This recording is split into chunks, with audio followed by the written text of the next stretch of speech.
grammatical things can be, I don't know if you don't love it, because I kind of love it in some sick way, but they can be annoying. Like, oh, why do I have to follow all these rules? But sometimes they compare it to great artists of the Renaissance, how you would train to be an artist by getting apprenticed to a workshop, and you would just basically copy stuff. This is how you do it. This is how you hold your brush. This is how you paint this stroke. And then when you know all the rules thoroughly, then you can break out of that and sometimes bend the rules. I see books, published books that occasionally have fragments in them or run-ins, but it's for effect. It's written by somebody I know who knows the rules. And you guys are in that middle ground where sometimes I can't tell. Some of you are pretty good writers. I think, well, did you do this for effect? Or do you just not know this rule, right? But that's an aside. Karsten asked if you can ever just use however without a semicolon in front. And I have a paper for you, Ashley. Yes, but yes. Yes. If however's at the beginning and then a comma, that's okay. You don't have to, that doesn't make a subordinate clause. No, you can't put you could, but that would be a weird thing to do. I don't, here, I'll just let you read it. And if there's something I marked or changed, as always, and you don't agree or you're not sure why, please let me know. I feel really tired today, guys. I feel like I'm not on it. So I hope that if I start talking gibberish, just say, what's wrong with you, Mrs. Ferguson? When you have had a chance to look at your papers, open up your reading guide to page 35, and I want to talk about that. Ethan, did you have a comment or a question? How about this person? Is that just you trying to talk to us? It is, but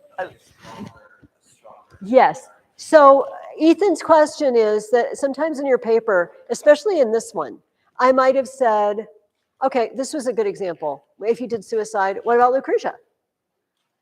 A surprising, and I'm not dissing you if you are one of these people, but a surprising number of people chose suicide, but they didn't mention Lucretia.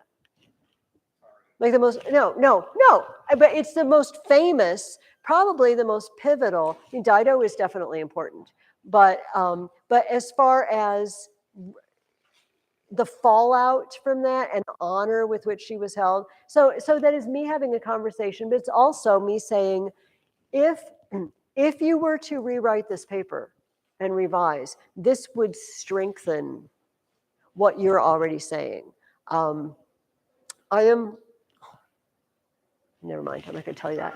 Okay, I'm thinking about doing something after Christmas with you guys that I haven't done before, but I'm not going to trouble you with it right now. It having to do with writing. I'm going to ask you to write your encomium or your vituperation this week, or AKA invective.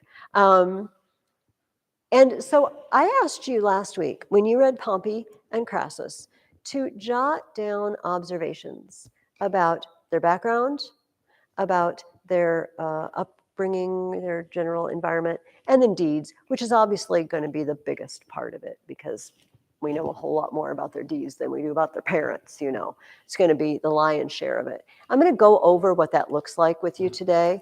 Yes, sir.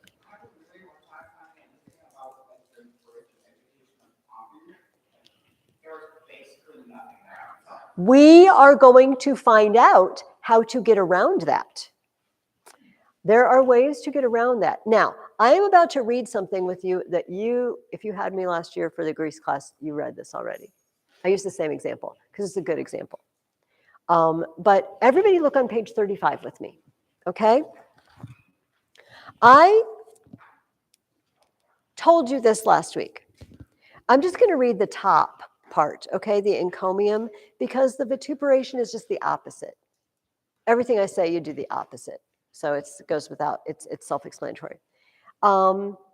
It says, encomium, praise a person or thing for being virtuous. After composing an exordium, which means an introduction, which introduces your topic and states your opinion, Follow these steps. Don't worry. We're going to read an example and look at every single one of these in a real example. So don't feel worried or confused, okay? Because after we look at the example. First, you're going to describe the stock a person comes from, people, country, ancestors, parents. Describe the upbringing, education, instruction in art, training in laws. I added to that, but no, that would be the education. And then deeds, excellencies of mind, excellencies of body, of fortune. There's examples there. High position, power, wealth, friends. These are all excellencies of fortune. Then you make a favorable comparison to someone else. And then you conclude with an epilogue, either exhorting your heroes to emulate this person or a prayer.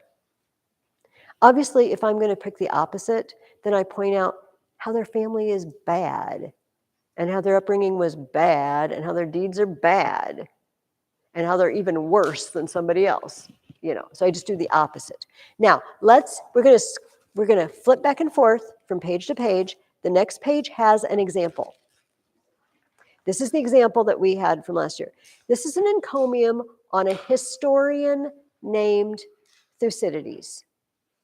Thucydides wrote a history book of the Peloponnesian War. Some of you have read this book with me. Let's look how Aphthonius puts his encomium together, okay? He's going to praise him. This is his introduction. It is right to honor those who have made useful discoveries for the good things they have provided, and to refer what they have brought to light back justly to those who disclosed it. So I will praise Thucydides, choosing to honor him with his own eloquence. So I know, who's he talking about? Thucydides. What's he going to praise? His eloquence. Why is he eloquent? Because he wrote a big fat book. And it's great. It is a noble thing to honor all discoverers, but Thucydides above the rest, just as he discovered the finest thing of all. For it is not possible to find anything in existence superior to eloquence, nor to find anyone more skilled in eloquence than Thucydides. Now, he's a little long-winded. Your introduction may not be that long. Here's an example, and you can use this. I don't mind. You can steal things I say. I am going to blame Crassus because he's greedy. And we know that greed is terrible. In fact, the Bible says that the love of money is the root of all kinds of evil. See, this would be, okay, she's blaming Crassus. We know why she's blaming him, and she's got, that'd be enough. Everybody, the thing you learned where every paragraph has to have at least 3 sentences? You don't have to do this here. This is a different sort of exercise. Usually that's a good thing.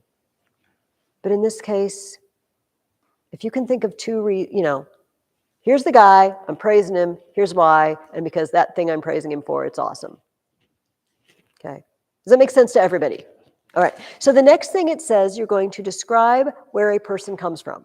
Describe their family. Karsten asked us, well, what about if you don't know much about their family? Let's see what Aphthonius does with this. Thucydides came from a land which gave him both life and art, for he was born in the very same place as eloquence. Wait a minute, Aphthonius. You're not telling me about his family at all. You're telling me about his hometown. Like his city is his mother. You see? So it doesn't have to be your literal mom and dad and family, because maybe you don't know. But he's saying Thucydides is from Athens, the place where eloquence reached its height. So he's praising him for being from Athens, which really he had no choice over, but I'm going to finish this. Though Athens, I'm sorry, that should be through. Can I have a writing instrument? I need to edit that for the next time I print this. Typo. Thank you. Okay. Was there another one? Yeah. Through Athens, the mother of his life, he had kings as his ancestors, and his fortunes were enhanced by his ancestry. But it's not his literal genetic ancestry here. It's the heritage of Athens. Possessing both powerful ancestry and citizenship of a democracy, he applied the advantage of each to the other's correction. He allowed equality of speech to correct the injustice of wealth while avoiding the poverty of a common citizen by virtue of his prosperous descent. Apparently, we do know enough to know Thucydides was upper class. But he said, you know what? But he's from the great eloquent democracy of Athens. And it's great because he had a little bit of both. He had that free speech thing going, but he also had wealth and dignity. So he didn't become low class and just cater to the lowest common denominator. But you see, Carson, we don't really know much about, all he hinted at was he has noble ancestors, but no specifics. Okay, the next thing that my outline says we're supposed to talk about is his upbringing. Let's see what he says. Coming of such stock, he was reared under a constitution and laws manifestly superior to others. Because he was able to live at once by arms, because he was a soldier, and by eloquence, he aspired to combine in one person both culture and generalship. He neither divorced eloquence from arms, nor set battles in the place of culture. He made a single practice out of things of which there is no single art, uniting in one what is separate by nature. All I see there, all he managed to say was he grew up in Athens, so Athens trained him, and Athens is awesome. And he learned to be eloquent, good with words, and to be a military man. And he just sort of said the same thing several ways, honestly, Aphthonius. He just kind of repeated himself a little bit, yes. Where's it from? Aphthonius? I don't know. But because this is like really smart. Like, I don't think that most people would think about this. You know, if you Google Aphthonius progymnasmata, which is what these rhetorical exercises, apparently he wrote a whole handbook.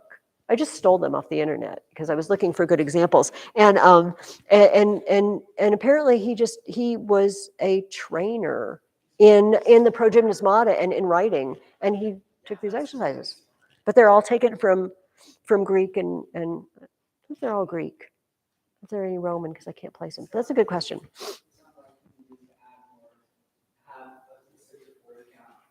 It does. He pads it a little bit. But do you notice, and this is just stop and think for a minute, what are these used for? Well, he's using it to train your mind, to organize your thoughts and think of interesting ways to highlight something. Someone asked me yesterday, well, it said in the Pompey life of Pompey that his dad was a jerk and everybody hated his dad. How do I praise that? Like, he overcame it. He was given an opportunity to overcome, even though his dad was in disgrace. See, you can spin anything if you think about it long enough, which is why words can be very dangerous, because you can spin anything and make it sound good. I'm just going to, see, that was an aside, but that wasn't the track my mental train was on. And I don't know where it was going. So it's just going to pass that station. Yeah, he did pad a little bit. Okay, the last thing, or the next thing we're supposed to talk about is deeds. You would expect that to be the longest paragraph, and it is. Because we know more about people's deeds in a lot of cases than we do about anything else. Let's check out his deeds. When he reached adulthood, he sought an occasion to display the skills in which he had been well schooled before. Fortune soon provided the war, and he made the deeds of all the Greeks his own art. He became the custodian of what the war was brought to pass. Now, I'm going to stop there. Basically, Aphthonius says, a war started and Thucydides got to be a general, and then he got a war to write about. The whole rest of this paragraph is the stuff he wrote about.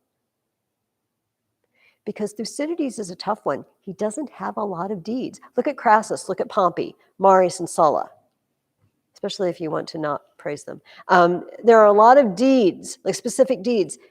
The guy was a general in the army and he botched, or his mission didn't come out very well, and he got banished and he wrote a history book.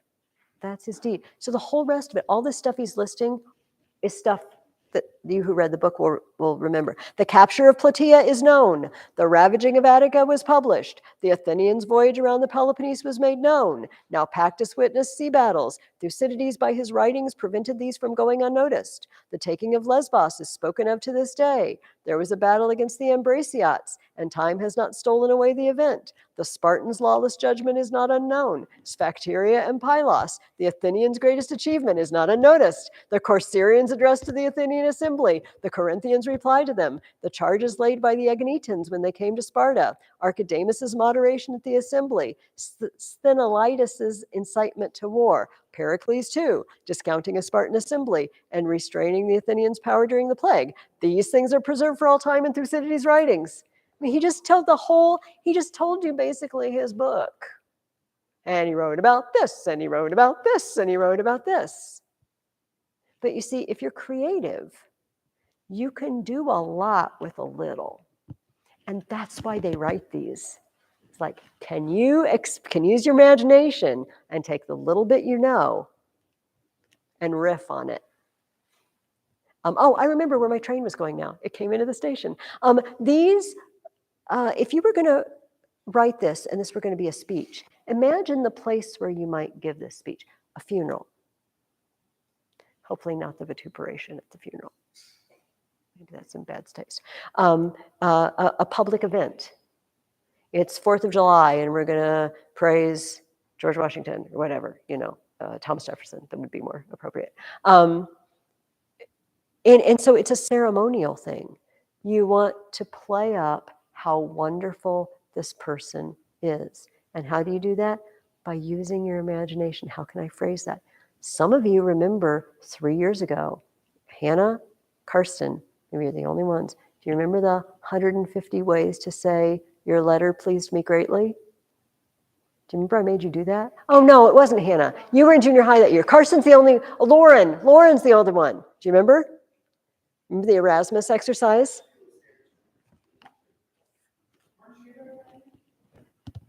No.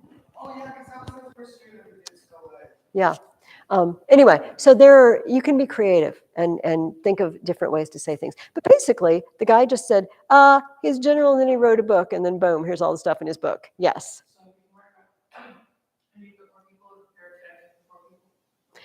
Yeah, you don't have to actually compare them to one of the 4 people. Let's look at the next, and that takes us into the next thing. Compare with someone else, either to escalate your praise or to make them seem even worse, depending. Will anyone compare Herodotus with him? Herodotus is another historian. But the one narrates for pleasure. The other's utterances are all for truth. Herodotus is just a lark. He just tells you a bunch of crazy stories. But Thucydides cares about truth. To the degree that amusement is inferior to truthfulness, to that degree does Herodotus fall short of Thucydides' excellence. You see what he's doing? He didn't even say Thucydides was a better writer. I mean, he says his eloquence is what he's praising him for. But he just says, I think Herodotus was just writing to amuse himself, but Thucydides cares about truth. And that's his comparison. He doesn't compare them as human beings. You know what I mean? He doesn't care about that. He cares about the thing he's praising, their writing, yes. It's interesting because with Utopians, you can either play them by comparison by finding another amazing writer who's just as good but has different qualities. Yeah. Or you can kind of downplay them a little bit. Yes. Like, oh, Thucydides is 1,000 times better than Herodotus because maybe the only one for pleasure. Like, okay, yes. That's interesting. Which is kind of a random thing to latch on, honestly. I think he says for pleasure. Does this mean Herodotus' pleasure or our pleasure? I find this ambiguous, maybe both. But Thucydides wants to tell you the truth, and truth is better than pleasure. But you see how Aphthonius's imagination, like, what can I possibly praise? How can I make this guy sound greater than everybody else? And imagination filled it in, yes. Well, no, it depends on which one you're going to pick. Yes, so maybe in your description you would just make them look bad and then make them look worse, or have them look good and then make them look bad. Yes, that's exactly it, Kyle. That's exactly it. And then, look bad and make them look better. Yes, no, don't flip-flop. If they're bad, be bad all the way. And if they're good, be good all the way. And then we conclude with an epilogue. Look, his is only one sentence. And I think it's kind of kind of a cop-out, frankly. There is much else that one could say about Thucydides, but the abundance of his praises precludes saying everything. I could say more, but I don't have all day. I got to stop somewhere, so I might as well stop here. But he doesn't say it like that, you see. That may be what you're thinking, but this is another trick. To say what you're thinking, not in a slang sort of casual way, but in a way that basically is the equivalent of, yeah, I'm done. I'm done. I could say more, but I'm done. But we can say it more eloquently than that. This is what I want you to do. You are going to pick Marius, Sulla, Pompey, or Crassus, one of them. Please don't make yourself do all of one of them. And you are going to choose to either praise or blame. You are not going to do both. You do not have to do both. So you have, what, 4 times 2, you have 8 choices of paper here. You have 4 people to choose from, and you can praise or blame each one. And I would like you to write that this week. Are there any questions? Oh, and because this is something sort of completely different, I am relaxing the personification and anaphora and litotes for this. However, if you just want to throw them in because you just want to be super awesome, do it. But I'm not going to write on the top of these, where is this, where is that, okay? Because you're taking your mind in a different direction here, and I don't want to burden you with, oh, now we have to put those in there too, okay? Any other questions? Yes. I'm just gonna comment on this. I did last year. You don't have to make them hear information. You can make them hilarious. You can make it hilarious. I made a invective called "Not Cool Athens," the comedy. No, Ethan often has fun with his assignments, but no, you can be mock eloquent. Do you know what I mean? So Aphthonius was very flowery, and you can just have fun with it. But then that'll give you your imagination freer reign than if I say, and you have to include the person. I'm sure you could do it, but I'm not going to ask you to do it. Okay. So that is the first assignment for this week. I will tell you all, first of all, gold star to everyone who got through Crassus and Pompey. It was a lot of reading, and I realized it was a lot of reading. I just didn't think only reading Pompey by itself, we wouldn't make as much ground. And as you saw, they go together, don't they? You saw that a lot of the stories get mentioned in one. So this next week, I'm going to ask you to read. It is not as much. It's still a fair amount. But then the week after that, which is the week before Thanksgiving, over Thanksgiving, you're only going to read the life of Julius Caesar. And you have 2 weeks, and it's the length of the Pompey. Just that by itself. I'm getting soft in my old age, obviously, and not forcing you to work like slaves over Thanksgiving. So anyway, stick with it. You are learning, you are training, just like if you were going to the gym. If this is more than you're used to reading or harder than you're used to reading, it gets easier. Just like lifting the weights gets easier, the sit-ups or the push-ups or whatever get easier if you do it. But anyway, thank you. Stick with it. But next week's is somewhat less, all right? And then the next one after that will seem like a cakewalk based on what you've done. All right, let's dig in with the time we have here. We've got about, we have an hour. Crassus and Pompey. We're going to start with Crassus. This is Crassus. He looks kind of mean and angry.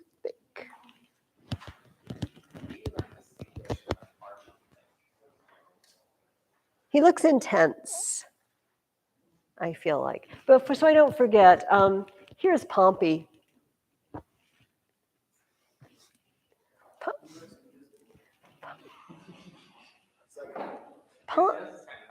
Well, okay, this is a very famous bust. Every time you open a history book, there'll be a picture, this picture. And okay, we're all smiling a little bit. I'm just going to say it. I feel like he doesn't look very intelligent. I shouldn't judge people. He just looks a little dim. And I know he's not. He's not. But I just look at him like, you were really lucky, weren't you? Because you don't look like you have it all there. But I don't know what there is about him. He has, well, see, I shouldn't pursue that. I'm just insulting somebody's looks. It's not a good example for you guys. It was not millions of years ago. It was thousands of years ago, however. Okay, so those are our men of the day. What I already even let this out of the bag earlier. What is Crassus's main vice? What is his issue? Man, he cannot get enough money. He can never get enough money. We almost just summed up the entire life of Crassus in one sentence. How did he get so much money? Because wasn't it like when Sulla was rampaging, he kind of just came through after him and it's like, oh, I'm taking your stuff now. Yeah, Sulla would confiscate things and put them up at public auction and then go for song. You know, if I have just murdered Alex and taken his farm, hi, then I am going to offend anybody who buys his farm is going to offend his family. Do you see what I mean? But Crassus didn't care who he offended. Like, I'm buying it. I'll buy it for half price. I don't care about the rest of Alex's family. They can just like it or lump it.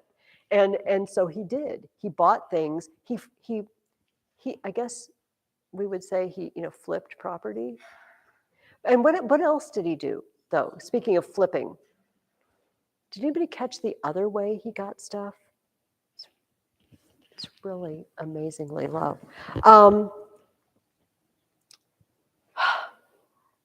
He made it his practice to buy houses that were on fire, and those in the neighborhood, which in the immediate danger and uncertainty the proprietors were willing to part with for little or nothing, so that the greatest part of Rome at one time or another came into his hands.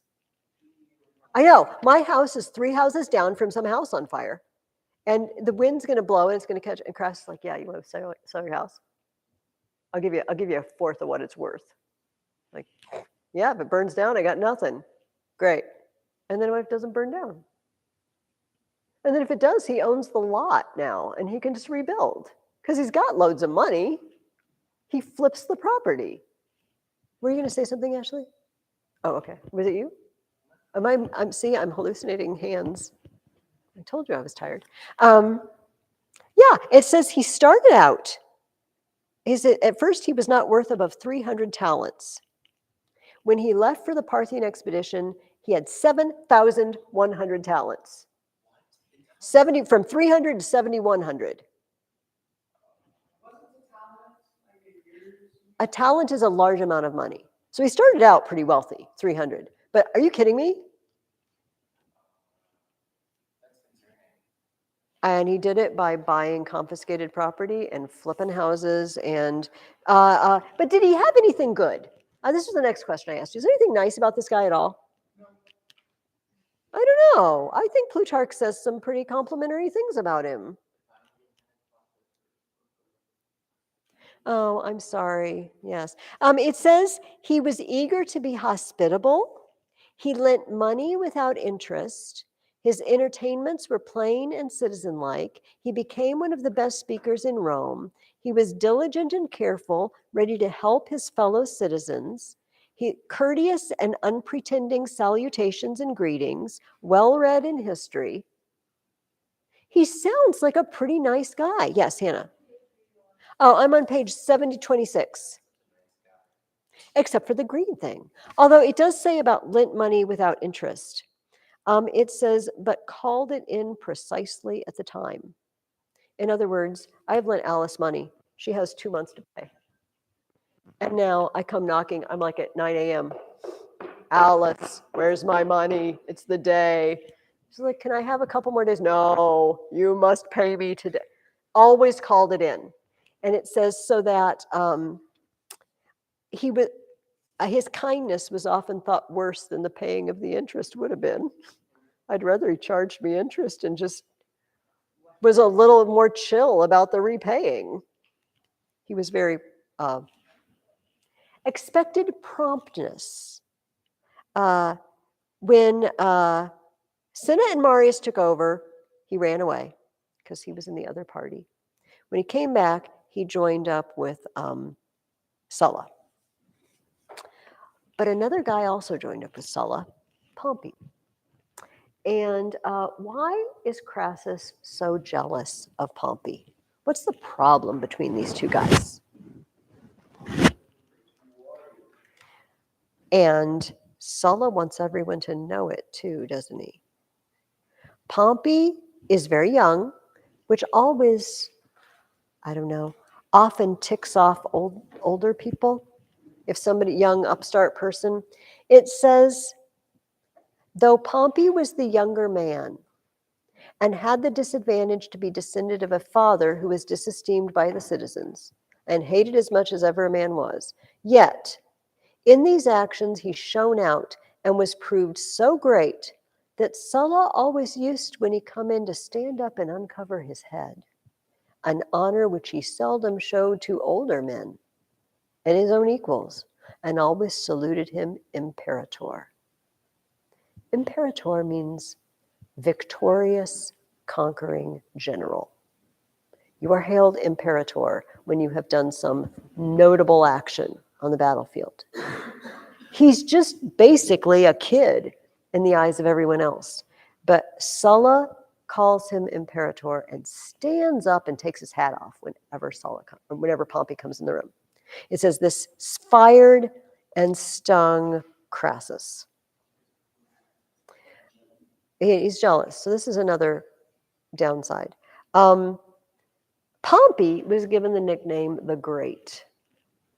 Pompey the Great, Pompeius Magnus, by Sulla, because he had done some amazing military exploits. In fact, Plutarch said that he wanted to go to Sulla, but he didn't want to go empty-handed. So he went out and he raised his own army so he could bring it to Sulla. Sulla was impressed. Anyway, he called him Pompeius Magnus, but unfortunately, and many of you know this, Magnus can mean great, but it can also mean just big. Magnus means great or big. And so if you're Pompeius Magnus, it says that Crassus, when anybody would call him that in Crassus's presence, Crassus would say, well, how big is he? Because it was like calling him Pompey the Big to call him Pompey the Great. I think it's funny. How big is he? You know that's not what we mean.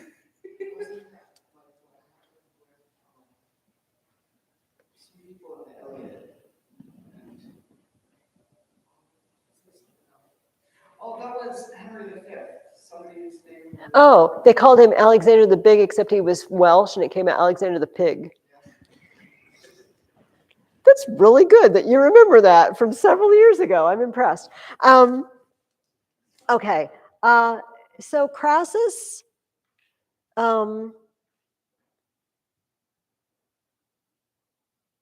hooked up with Pompey, despite the fact that he was annoyed by him, and Julius Caesar. And it says Rome being divided into three great interests, those of Pompey, Caesar, and Crassus. The sober and quiet part of the citizens were with Pompey. The restless and hot-headed followed Caesar. And Crassus trimmed between them, making advantages of both and changed sides continually. Like Pompey's reserved, Caesar's kind of wild and daring, and Crassus is just the even keel. When this guy gets too far this direction, he pulls him back. When this guy gets too far this direction, he pulls him back. And between the three of them, they basically plotted to run Rome. We'll talk more about that when we get into the life of Pompey. What? I was just rambling, but I was talking about the third, what was the cause of Crassus's jealousy, okay? That he was just jealous because Sulla honored him so much.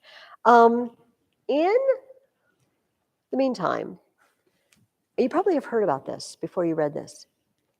A slave named Spartacus, who was at a gladiator school, got together with a couple hundred other slaves who decided they would prefer not to kill and die in the arena for other people's sport anymore.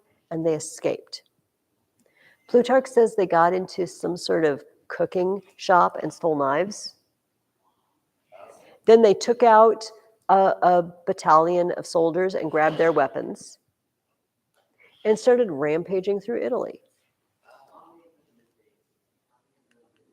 I think a couple hundred. I think Plutarch says there are a couple hundred of them. And they send Crassus to fix it. Crassus gets to be, you're in charge of the war against Spartacus.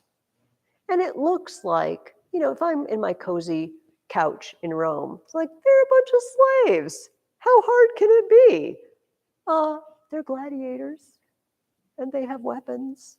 They're pretty tough.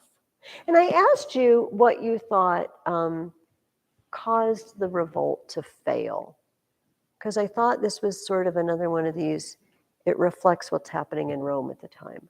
They had everything in their favor. They were winning. Spartacus and his guys were winning. Why did they end up losing and all get killed? What?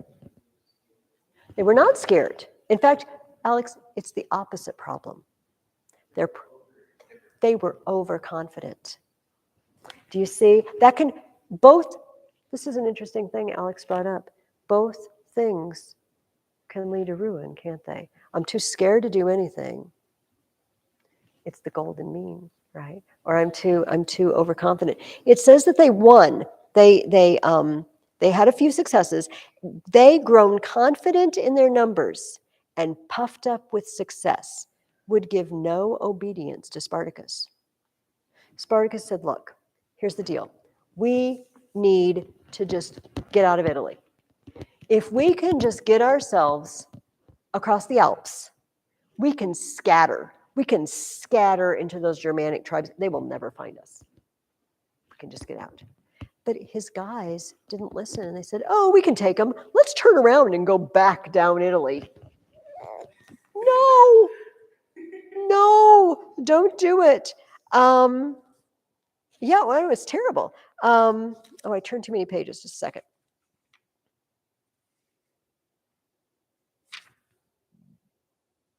This success ruined Spartacus because it encouraged the slaves, who now disdained any longer to avoid fighting or obey their officers.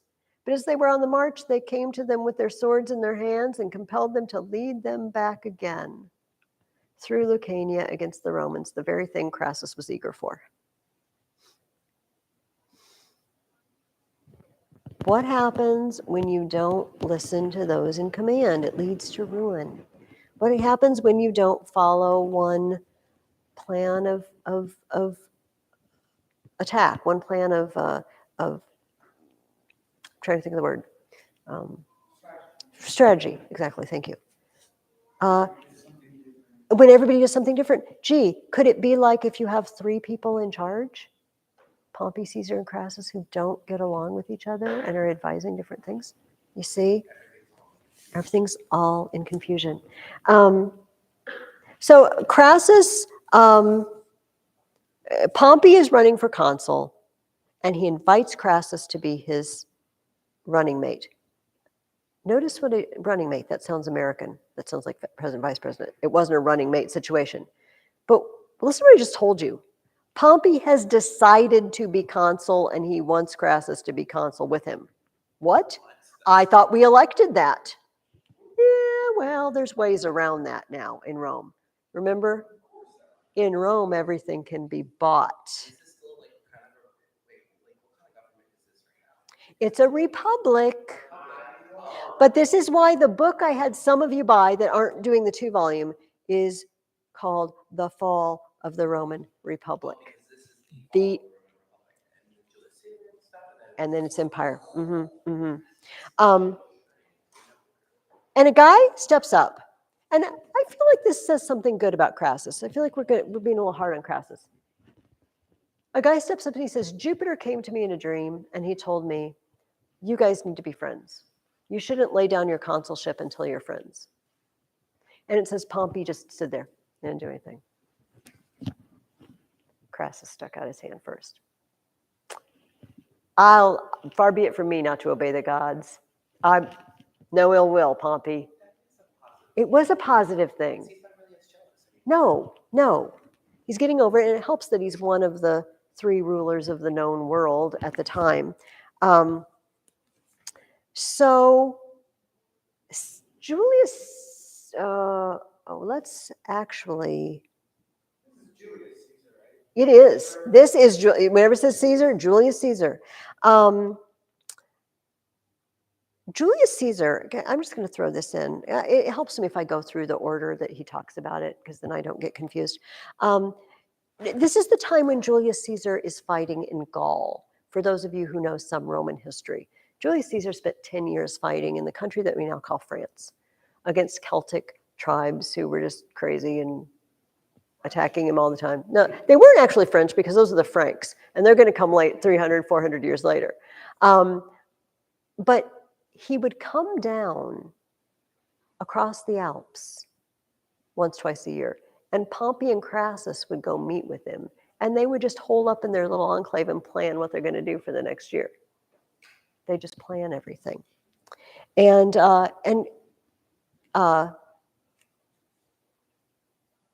they decided to send Crassus to the east, to Parthia. And I left the map up today because it's like, where is this Parthia? Parthia is what was once Persia.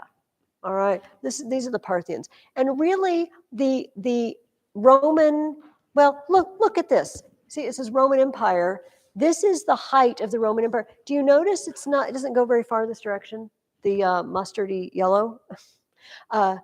Because they're always fighting these people. The Armenians come into this, and this is Parthia. So whenever they keep sending these soldiers east, sending these generals east, they're fighting against the Parthians because the border keeps going like this. You know, we push and they push back, and that's where Crassus got sent, yes. Well, they were never all 3 consul at the same time.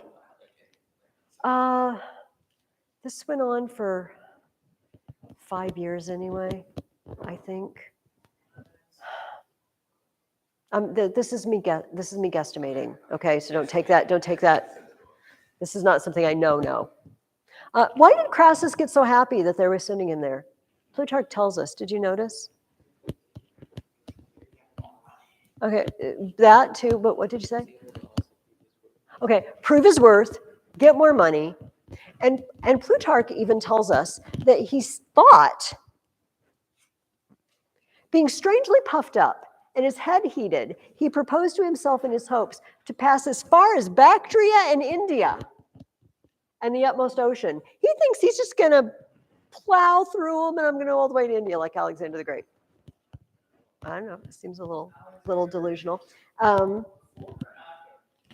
before 323 BC is when he died at the age of 33. This is how I know that 33 and 323. It's easy to remember. So Crassus goes, and listen to what he does when he shows up in the east. He spent his time in Syria more like a usurer than a general. Do you know what a usurer is? We don't talk about usury anymore. It used to be against church law. It's lending money at interest. Lending money at interest. Usury. Next year, if anybody who's here and reads the Divine Comedy with me, there's a special circle in hell for usurers in the Inferno, because the church said, no, you don't lend money and charge interest. That's taking advantage. If they have to borrow money, they're already bad off. And then when the Renaissance came, they started relaxing. We got kind of the banking mentality and did interest. Anyway, he spent his time more like a usurer than a general, not taking account of the arms and improving the skill and discipline of the soldiers, but computing the revenues of cities, wasting many days weighing by scale and balance the treasure that was in the temple at Hierapolis. He's literally weighing out the gold in the temple so he can use it. Issuing requisitions for levies of soldiers upon particular towns, and then withdrawing them on payment of sums of money. Oh, your town owes us soldiers. Oh, that's okay. If you pay me some money, you don't have to send any.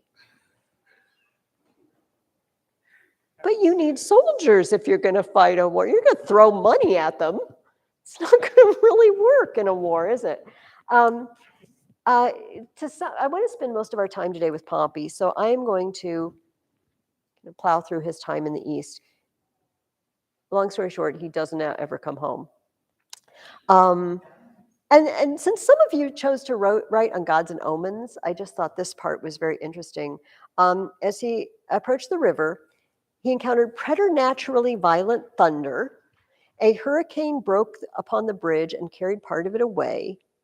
The eagle, so, the Roman legion would have a standard, like a banner, a stick, and it has an eagle on top.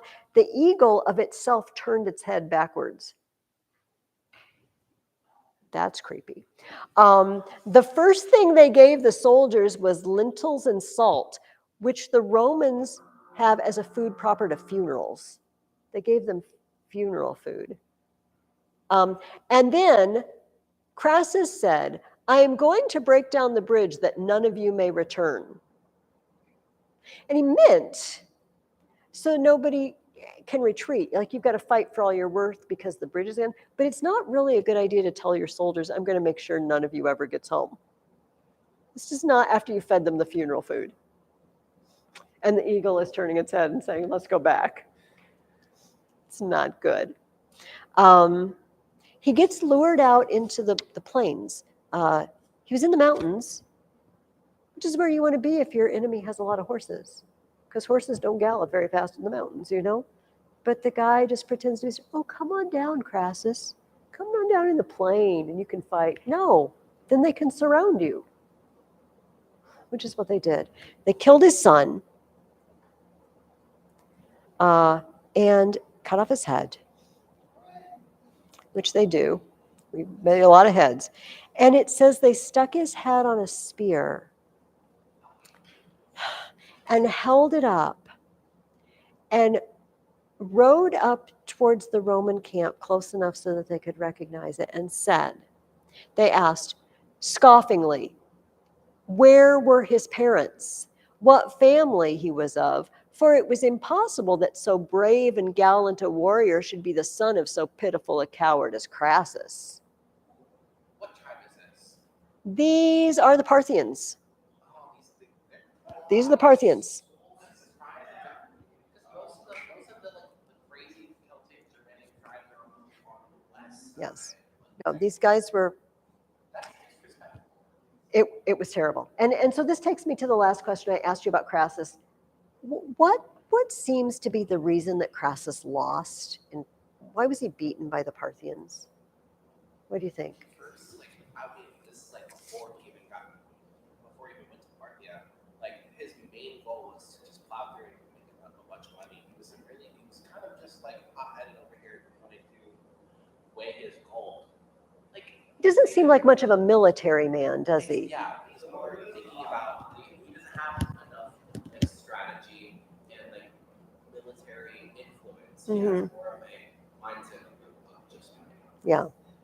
Karsten, did you want to add something else? Okay, yes. I agree with that completely. Did anyone, though, think about the fact that seeing your son's head paraded on a pike might be discouraging? It says, Plutarch tells us, he wrapped his cloak around him and hid himself, where he lay as an example to ordinary minds of the caprice of fortune, but to the wise of inconsiderateness and ambition, not content to be superior to so many millions of men, being inferior to two, he esteemed himself lowest of all.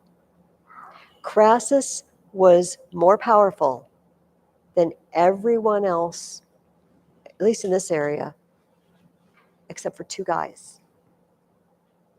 And he doesn't think about the millions of people he's superior to in whatever way, except the two guys that he's not. So can you see this? He rushes to the Parthians. Yay, I'm going to make a name for myself. I'm going to be great like Pompey. But he's got no military head. And he spends his time looking for money, looking for an income.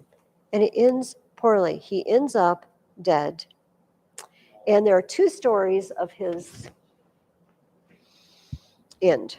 One, Plutarch tells us, and another historian tells. Plutarch tells us that it's very grimly humorous, a very sickly, grim way. They took his head to the king of the Parthians. And it just so happened in the court of the Parthians, they were performing a Greek play. And the Greek play was called the Bacchae. It's about a bunch of followers of Dionysus that go out and go into wild frenzies in the woods under the influence of Dionysus. And the king of Thebes at this point doesn't believe in him. And as a punishment, they send him out into the woods, and the women rip him apart, and his own mom rips off his head and brings it back. And she's still under a delusion. She thinks it's a lion. Look what I did, everybody. Like, yeah, when you snap out of your hallucinatory state, you're not going to be very happy. Anyway, they were performing this play. And when they brought in the heads, like, great, props. They used Crassus's head as a prop for the head in the play. See, this is what I think too, Ethan. I think of practical matters. Like, what? He was famous. The other story is, and I don't know whether or not this involves the removal of his head from his body or not, that the Parthians poured molten gold down his throat after he was dead because he loved gold so much. It's like, have a bunch, Crassus. We know what you love. Alice likes that one. You're voting for that one, right?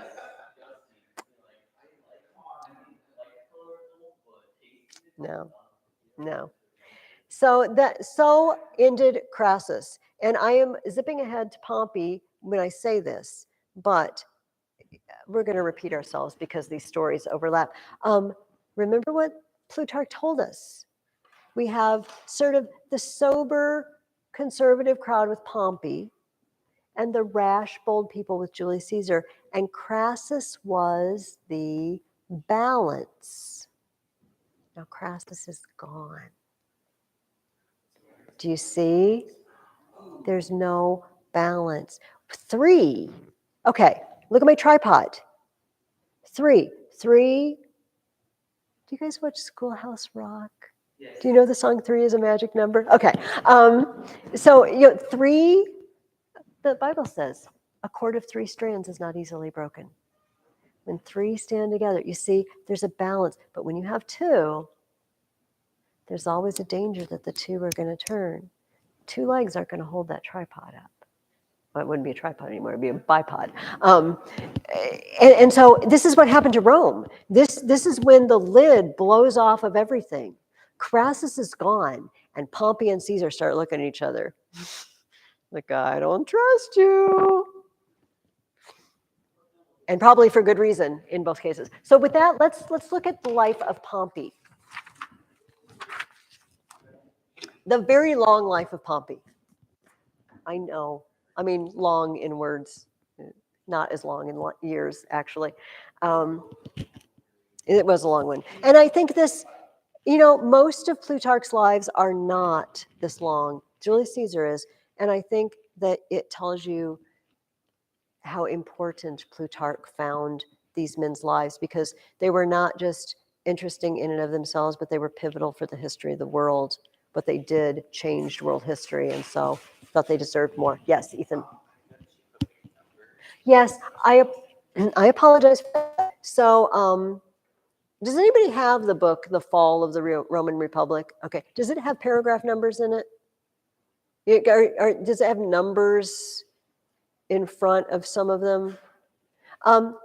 Ethan, I did not. I was testing out different copies of this, and I ordered. Does it have numbers? Okay, so I ordered a copy of this from the library so I could make sure it was what I might have you do. And then I was using it and I wrote those numbers. I'm going to remove those numbers in future editions of my reading guide. So I'm sorry about that. It didn't really occur to me. I'm going to fix the whole problem with the what book do I buy next time. I live and learn, but you guys have been patient with me. So Pompey, I asked you, do people love him or fear him? This is the wrong book.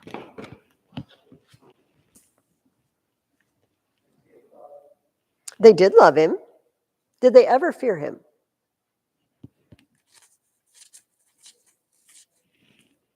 This is not all in the same place, so I'm kind of tricky.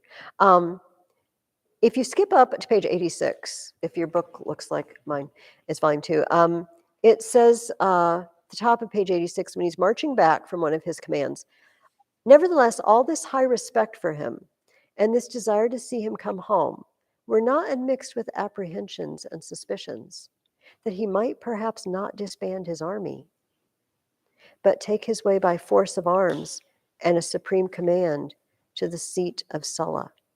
And so, in the number of all those that ran out to meet him and congratulate him, as many went out of fear as out of affection.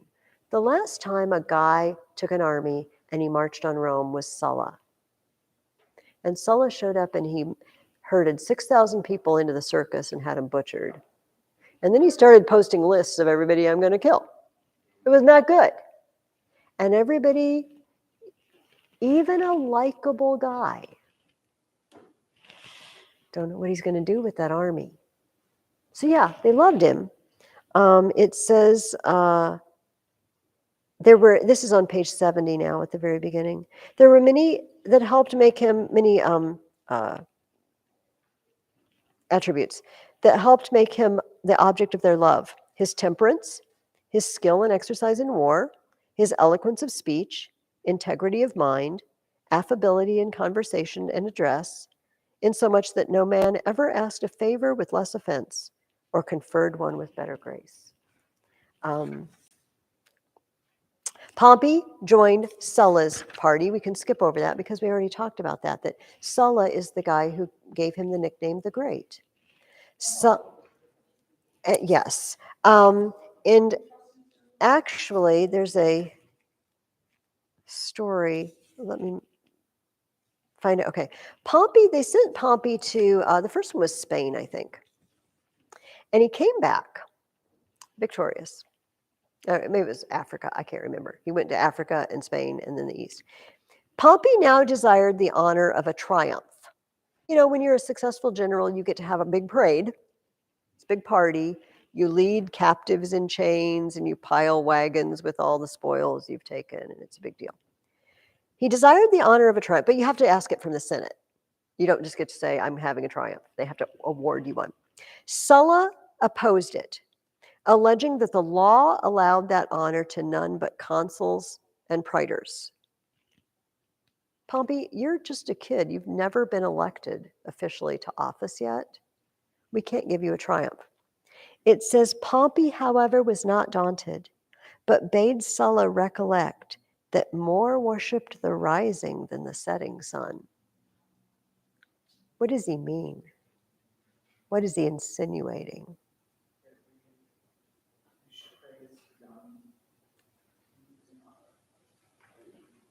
Yeah, it's the up and coming new people where it's at. As if to tell him that his power was increasing and Sulla's was on the wane. You're the setting sun, Sulla. I'm the rising sun. When Sulla asked what he said, and it was told him, he seemed astounded at Pompey's boldness and cried out twice together, let him triumph. I just feel like Sulla must have really liked him. I'm just reading between the lines. He stands up whenever he comes in the room and he gives him honorary titles. He's like, oh, just let him triumph. But it does say that Sulla, it was distasteful to Sulla to see how fast he came on and to what height of glory and power he was advancing, yet being ashamed to hinder him, he kept quiet. This is a guy who kills people on a regular basis, but he was ashamed. He was ashamed. However, he got the last laugh, I guess, because it says when they opened up Sulla's will after he died, he bequeathed several legacies to all the rest of his friends and appointed some of them guardians to his son, but he passed by Pompey without the least remembrance. Didn't leave him anything in his will. Left everything, a bunch of stuff to all his other friends. No mention of Pompey in the will. So now we have, Pompey, Caesar, and Crassus kind of balancing each other out. And okay, so it was Africa first that he came back from. They sent Sulla, I'm sorry, they sent Pompey to Spain. There was an uprising in Spain. And actual Roman, like renegade Roman soldiers were rebelling and causing an uproar in Spain. They sent Pompey against them. And he captured the second in command. The leader, the ringleader, Sertorius, died. He captured the second in command, Perpenna. And listen to what he did. It says, Perpenna, having in custody all Sertorius's letters, offered to produce several letters from the greatest men in Rome, who, desirous of a change and subversion of the government, had invited Sertorius into Italy. He had incriminating evidence. I've got letters from senators to Sertorius saying, bring your rebellion over here. I want to rock the boat. And Pompey, fearing that these might be the occasion of worse wars than those which were now ended, thought it advisable to put Perpenna to death and burnt the letters without reading them. I mean, he could have had power. I feel like Crassus might have blackmailed people with them or something. I don't know. He burned them and didn't even read them. I don't want to know. It's over. Sertorius is dead. The rebellion is over. What's past is past. So he comes back from Spain, and Crassus is out fighting Spartacus. But it's not going very well, because they're doing quite well, and they're getting very bold, and they're taking out various Roman soldiers. And so they send Pompey to help him.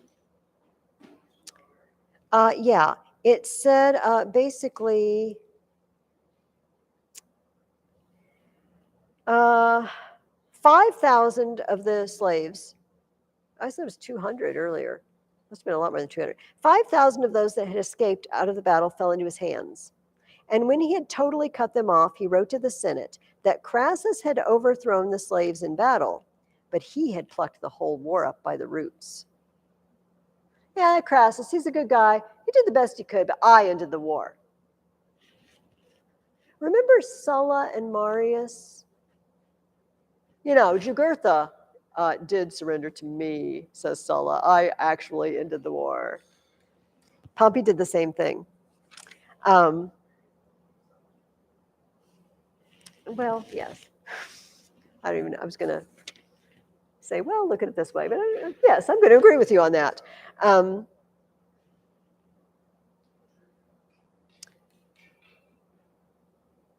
Okay, hang on. I am trying to say, okay.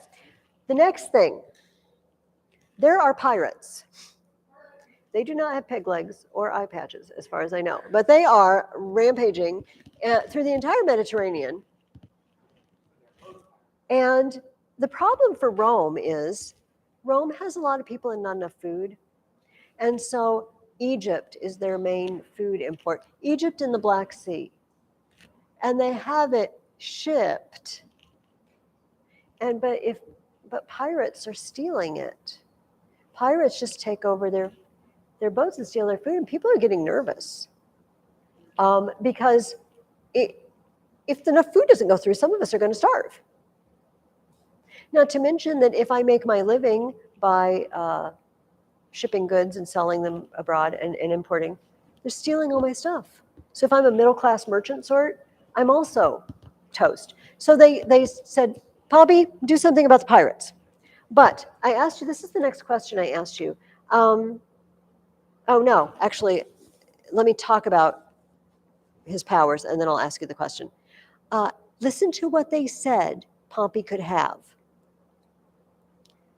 The decree gave him absolute power and authority in all the seas within the Pillars of Hercules.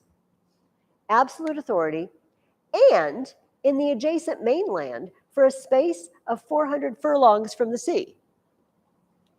So for a certain space, in other words, absolute power over everything. That he might take out of the treasury and out of the hands of the revenue farmers what money he pleased.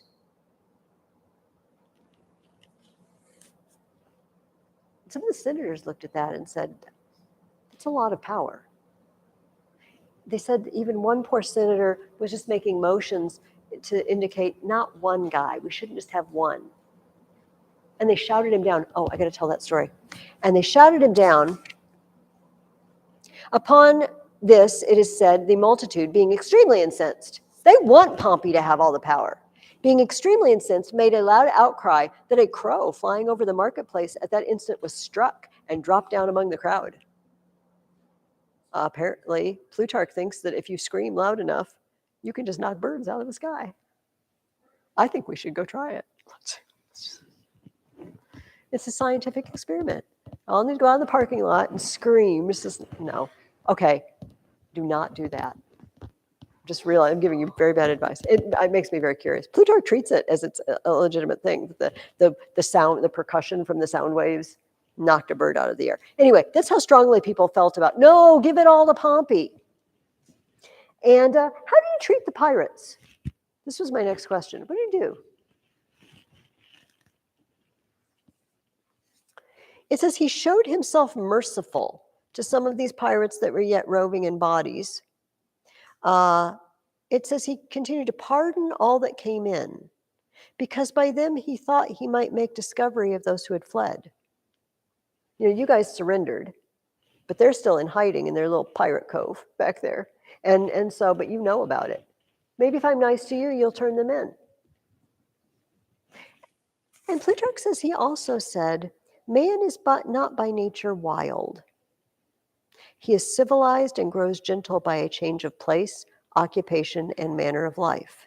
We just need to give these guys a decent farm. Rehabilitation. You see, we're gonna set them up with a livelihood, and maybe they will stop being bad. Plutarch gives us no report on how that project went. But it does say in just a few months he cleaned the Mediterranean of pirates. So apparently I don't hear, I mean, there's always going to be somebody, there's always going to be thieves. But I don't hear about it. Well, I do. Julius Caesar was famously captured by pirates, which we will probably read about in the life of Caesar, which would have been about the same time though. So I don't know if it worked. But it's a nice thought. He had absolute power on sea and a certain amount of land. He could have had them all executed. He had the power. I don't know. Maybe I'm looking for reasons to praise Pompey today. But I like that. I like that. He's not without a heart. You know, he's not without compassion. Then he got sent east, and he took over, there was a general named Lucullus over there, and he took over Lucullus's army. And it says, listen to what Plutarch says about this. Thus, he had appropriated to himself the victories over Sertorius, over Lepidus, and over the insurgents under Spartacus, whereas this last had been achieved by Crassus, that attained by Catullus, and the first won by Metellus. Plutarch saying Pompey has a method of operation. He swoops in when the war is almost over and then kind of acts like he did it all. And therefore it was no great wonder that the glory of the Pontic and Armenian war should be usurped by a man who had condescended to any artifices to work himself into the honor of a triumph over a few runaway slaves. He went east and he did it again to this general Lucullus, who had been fighting the Parthians, and he just swooped in. Plutarch says he came in and he undid everything Lucullus did. He undid all his laws. It was very insulting. I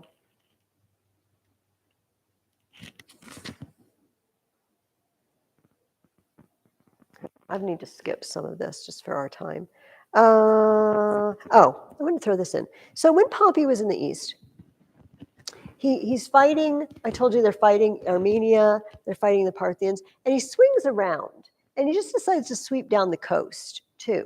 And it says, he entered Syria, and finding it destitute of any natural and lawful prince, reduced it into the form of a province, as a possession of the people of Rome. He also conquered Judea and took its king Aristobulus captive.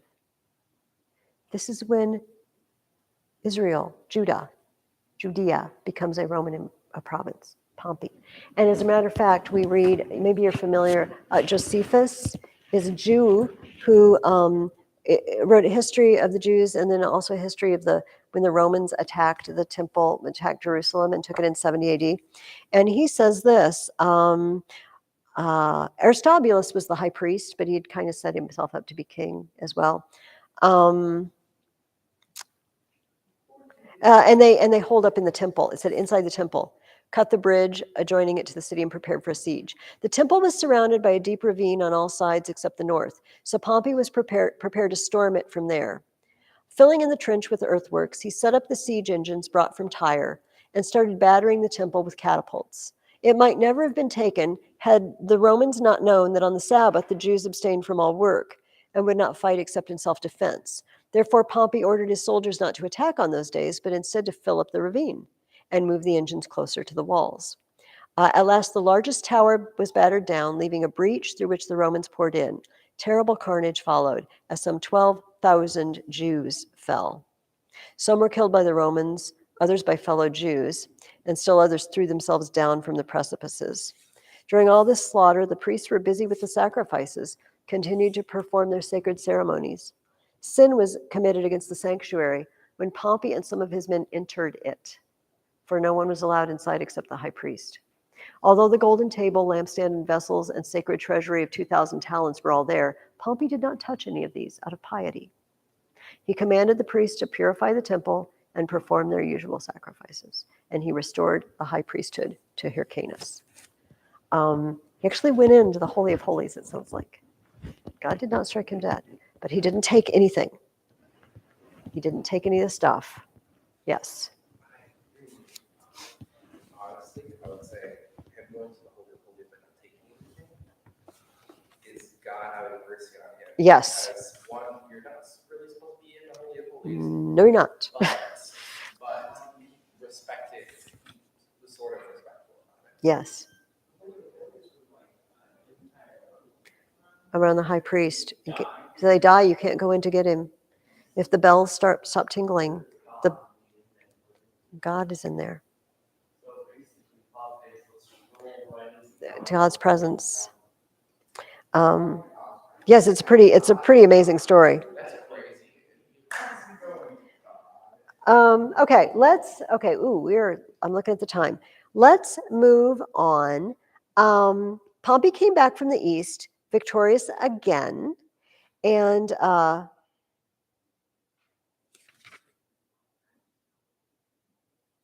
Plutarch tells us it had been well for him if he had terminated his life at this date, while he still enjoyed Alexander's fortune, Alexander the Great, in other words, being a great conqueror. Since after this time, things served only to bring him prosperity that made him odious or calamities too great to be retrieved. It starts going downhill. So Plutarch says that Caesar tries to get Crassus and Pompey friendly with each other, but he has motives. And this is the last question on this page. Why does Plutarch say getting two people to become friends is detrimental? What's bad about getting two people to be friends? What? Well, that could be. But I don't think he's thinking that. I think we'll all be, three of us, be one big happy family. Plutarch says, Caesar endeavored by all means to reconcile them as a mischievous and subtle intrigue. For he well knew that opposite parties or factions in a commonwealth, like passengers in a boat, serve to trim and balance the unsteady motions of the power there. Whereas if they all combine and come over to one side, they will cause a shock which will be sure to overturn the vessel and carry everything down. You know, while two parties argue in a government to kind of keep a balance, but if everybody goes over to one side, they start putting changes in motion and doing stuff. And Caesar's like, if I can get them all on one side, something will happen and I'll take advantage of it. And, but of course, as we said, Crassus died. Crassus died in Parthia. And now it is Pompey versus Caesar.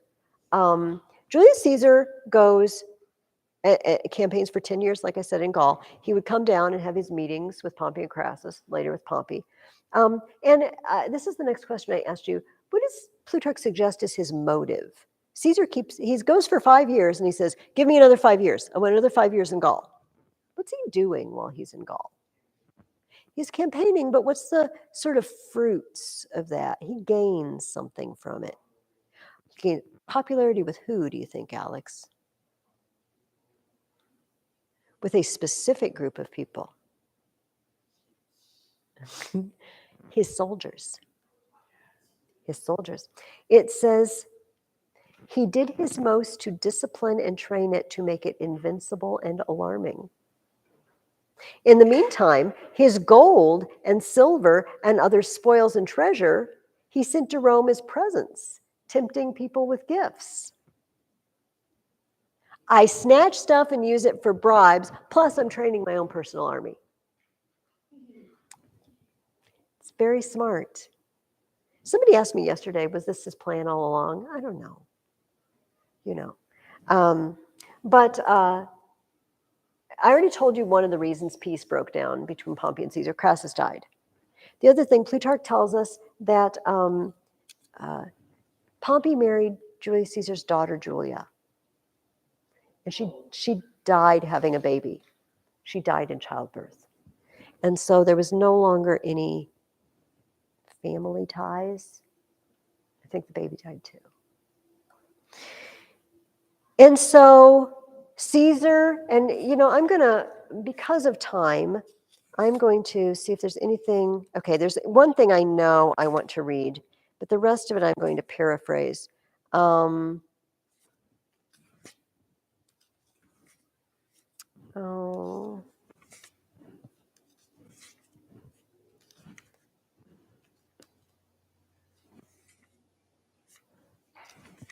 Oh, I can't find it. Just a second. Please be patient with me just a second.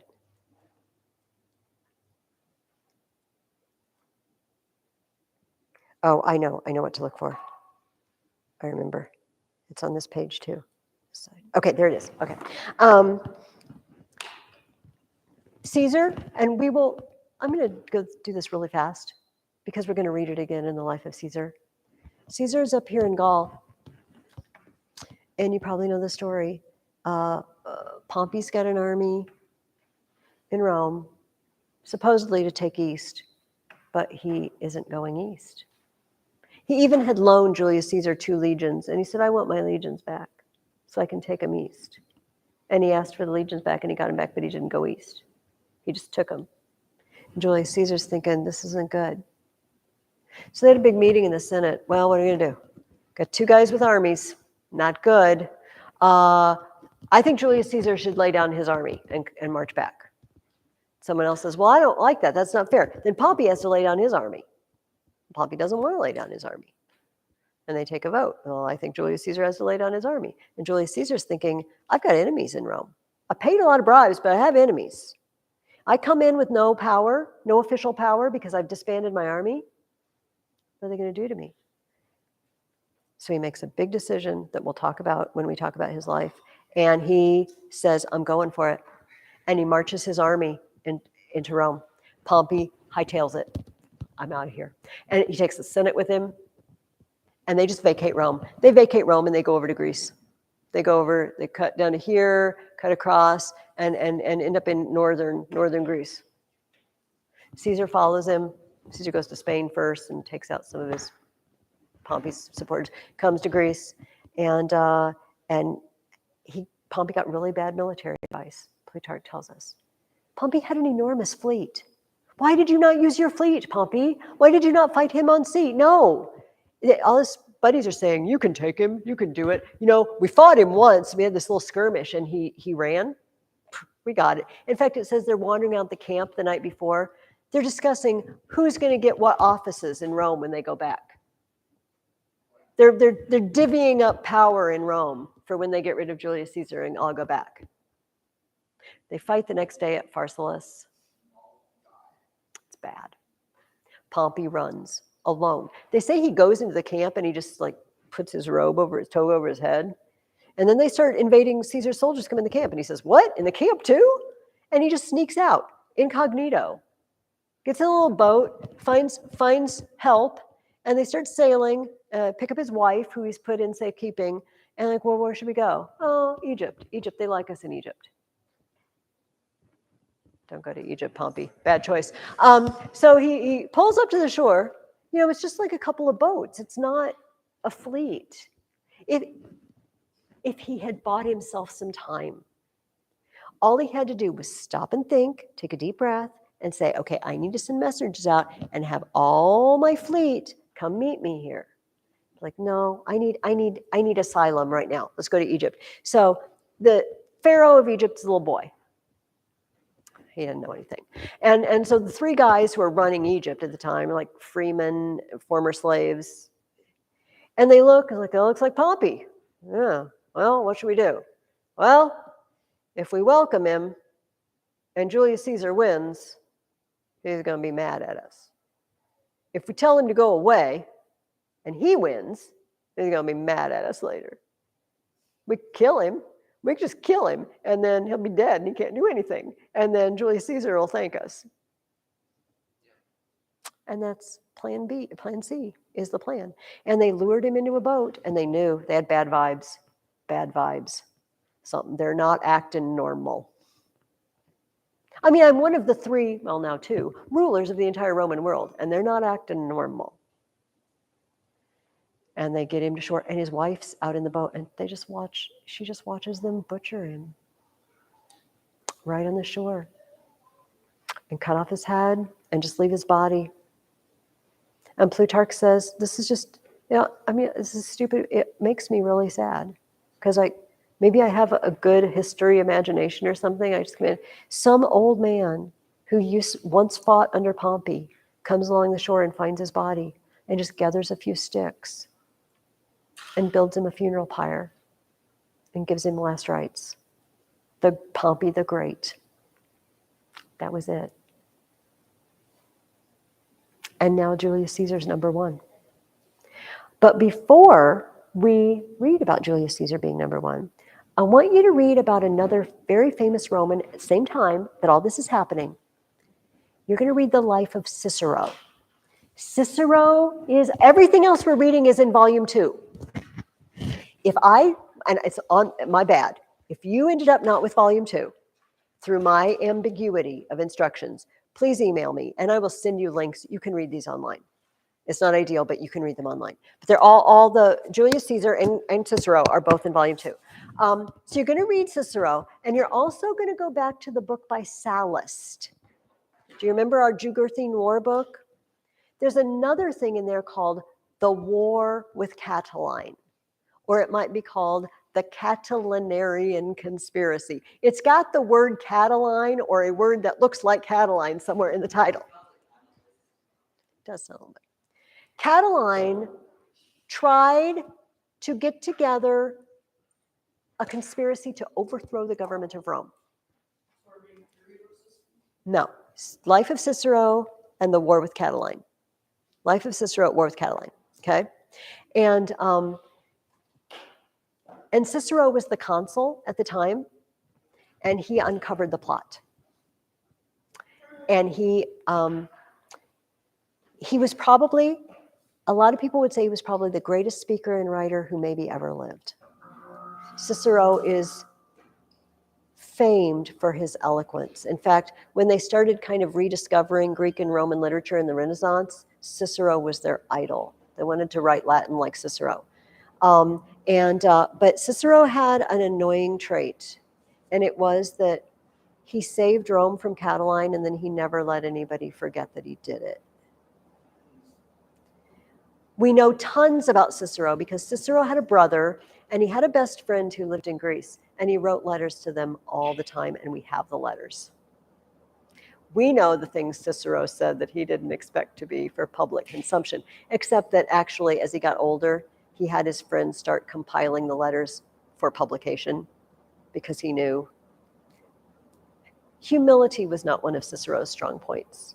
We'll put it that way. That he knew he was good. He was good and he knew he was good.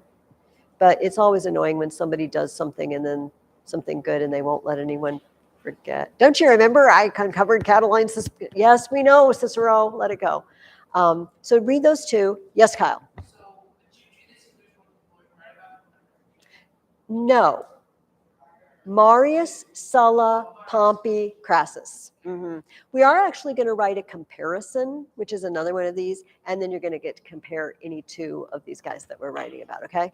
So write me the encomium or invective of vituperation, and read The War with Catiline by Sallust and The Life of Cicero, which will both mention many of the same things. They will overlap again. And I will see you next week.